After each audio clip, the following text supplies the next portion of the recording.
If you're drop shipping through Shopify, should you be using traffic ads, engagement ads, or conversions ads? Today, I'm going to show you why you should be using all three.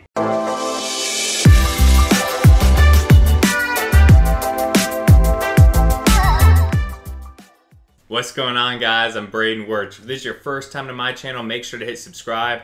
I continue to over-deliver insane value to you guys every day to grow you personally and financially as well. Alright guys, so today we're continuing our Facebook Ads Mastery series. So far we've covered how to properly horizontally scale, vertically scale. We've covered unique retargeting strategies and when to use $5 campaigns. So today we're actually going to continue it by talking about when you should use traffic ads, PPE ads, and conversions ads, because you should be using all three for different reasons. And this actually comes in response to a video I put out in the last few days on when you should actually be using $5 ads. So if you haven't seen any of these past videos, I suggest you go watch those after this. This can actually be a prerequisite to all of those because we're going to explain how you should be using all three. Pretty much everybody in the dropshipping community knows that you should be running conversions ads. And then there's a huge debate on when or if you should be running engagements ads, but very rarely do people talk about traffic ads.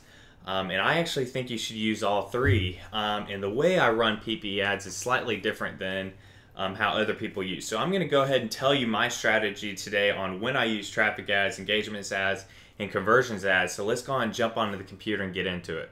All right, y'all. So let's first talk about traffic or website clicks.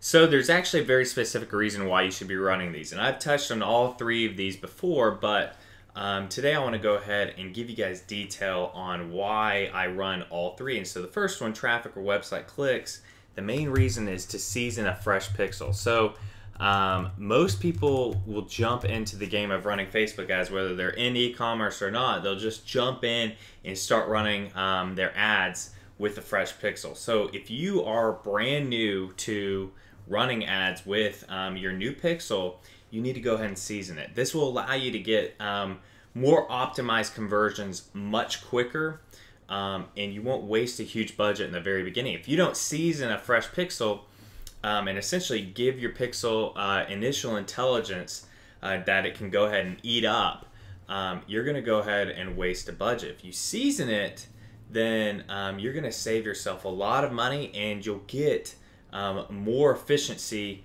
much faster when you start running your engagements and your conversions ads.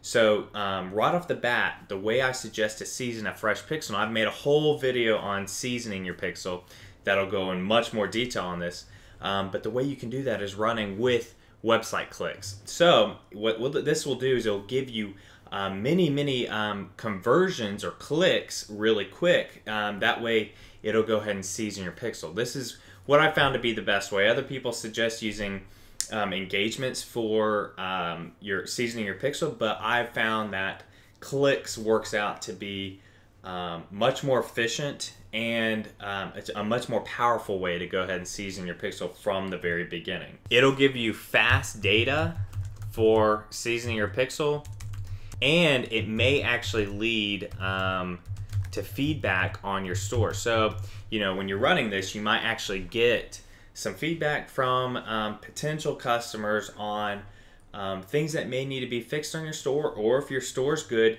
you may actually get a couple sales out of this. Now, that's not the goal with a website click campaign, so most likely not, but you could. And if you get sales out of seasoning your pixel and this type of campaign, that's a great sign. When you go to conversions, you should definitely kill it with your store and with your products. But go ahead and right off the bat, if you've got a fresh pixel, go ahead and use website clicks and traffic ads to go ahead and give your pixel initial intelligence. Now, if you've already been running ads, don't worry about this. You've already got a seasoned pixel, skip this part. But for every single product, I always run PPE ads or engagement ads. So there's a couple reasons why I like to run engagement ads, but the very first one is for social proof.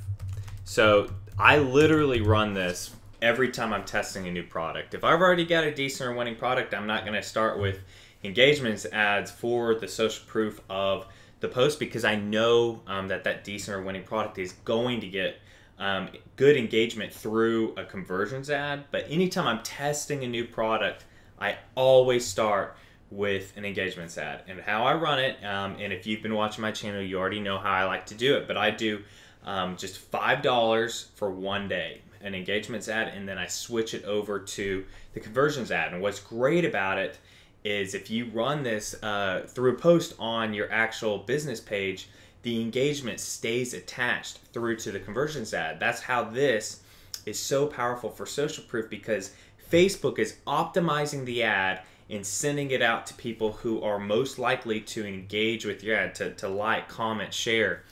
So your social proof you're building up is absolutely massive. 2, it may give insight for a product. So when you're testing the product, you can't go off of how much engagement it has, but if you've got a cost per engagement for a new product at, say, 1 cent versus 30 cents, the 1 cent, obviously, that's a good sign. You can't go off of it. I've had some products that the engagement is amazing. I've got, 1 cent cost per engagement. And it, when I switch it over to conversions, it doesn't perform as good as I would like.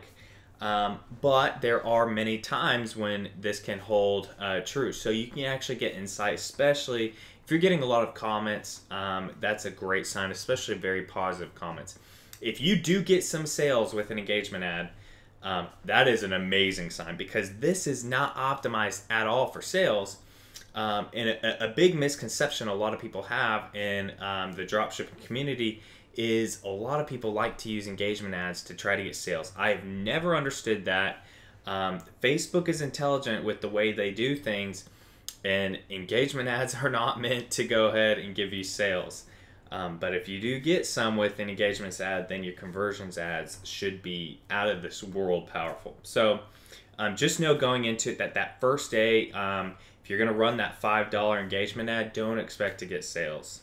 But it can give a little bit of insight and kind of give you a hint on whether the product is a dud or actually has a chance of being successful. 3, I like it because it actually gives pixel data for the ad itself. So I'm sure you've already seen that some ads run very strong on Facebook and maybe weak on Instagram. You might have it run 80% of the budget on Instagram, 20% on Facebook. This is due to the fact of Facebook optimizing it for who is most likely to go ahead and actually purchase a product. So what happens when you run the engagement ad is you might have a ton of engagement with Facebook, but very little engagement with Instagram. So what this is going to do is give a little bit of initial intelligence for it to know whether to run very high on Facebook or very high on Instagram when you switch it over to conversions ads. I've gone ahead and split tested this multiple times to see if this holds true, and it does. If you run very, very strong during your engagements period with Facebook, then typically right out of the gate it runs very, very strong with Facebook with your conversions ad. So it just gives some initial pixel data that saves you a little bit of time, or in your pixel a little bit of time for having to figure that out. It's not a huge deal, but it is a bonus reason to run an engagement ad. But every single time I run a new product, I'm testing a new product, I always run engagement ads. I firmly believe that everybody should do this. It's a cheap way to go ahead and get a ton of social proof. Like I said, $5 for one day is plenty. And then we'll go ahead and move on to conversions ads. So website conversions. These are obviously meant to get sales.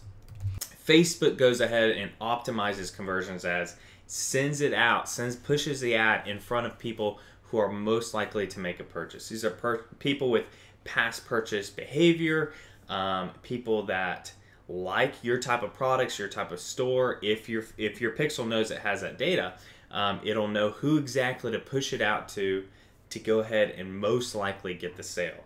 With the engagement ad, is sending it out to people most likely to go ahead and engage. With traffic, is sending it most likely to people just to click on your store. So your pixel's very, very smart at knowing who to push the ad out to to go ahead and actually get sales. And so that's where there's the argument of should you run your conversions ad for purchase, initiate checkout, add to cart, or view content. So I've split tested all of these multiple times. So for lookalike audiences, I like to go ahead and use all four, with purchase obviously being the most powerful. For a regular automatic bid, very rarely do I run anything other than purchase, because Facebook and your pixel knows who to send it out to go ahead and most likely make the purchase, actually go through to checkout all the way to the end. If you optimize for add to cart, sometimes you may actually get lucky and it might work out, but what you're doing is you're telling your pixel and you're telling Facebook you want it to run to people who have past data of adding to cart but not necessarily checking out. Facebook will optimize it to get you add to carts. It's not optimizing it to give you sales.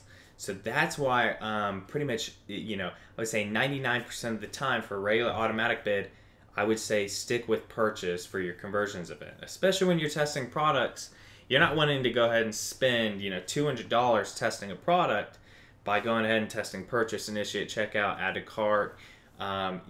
There's no reason to do that. Stick with purchase. Don't try to beat Facebook. Facebook wants you to make money, because then you'll keep spending more money with their platform. So Facebook knows what it's doing, and just trust it and go ahead and stick with purchase. So then for conversions ads, obviously then it gets into lookalike audiences and retargeting ads.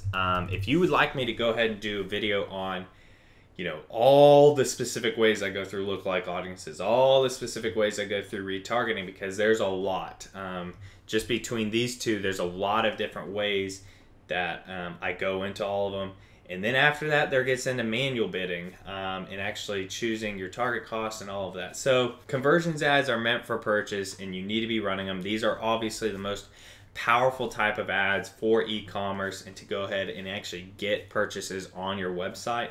But with that being said, I always run engagements ads, and with any new pixel, I suggest running website traffic, website clicks.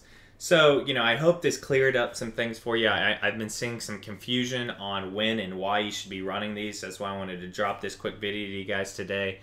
But if you found any value in this, please leave me a like, hit subscribe if you haven't already. Leave down in the comments, if there's any other, way you like to run these, let me know. If you'd like me to do another video covering lookalike audiences, retargeting, whatever. I love putting out these Facebook ads videos for you because I do believe, and I know from past experience, how powerful Facebook marketing is. But leave a comment down below. Keep grinding, y'all, and I'll see you in the next video.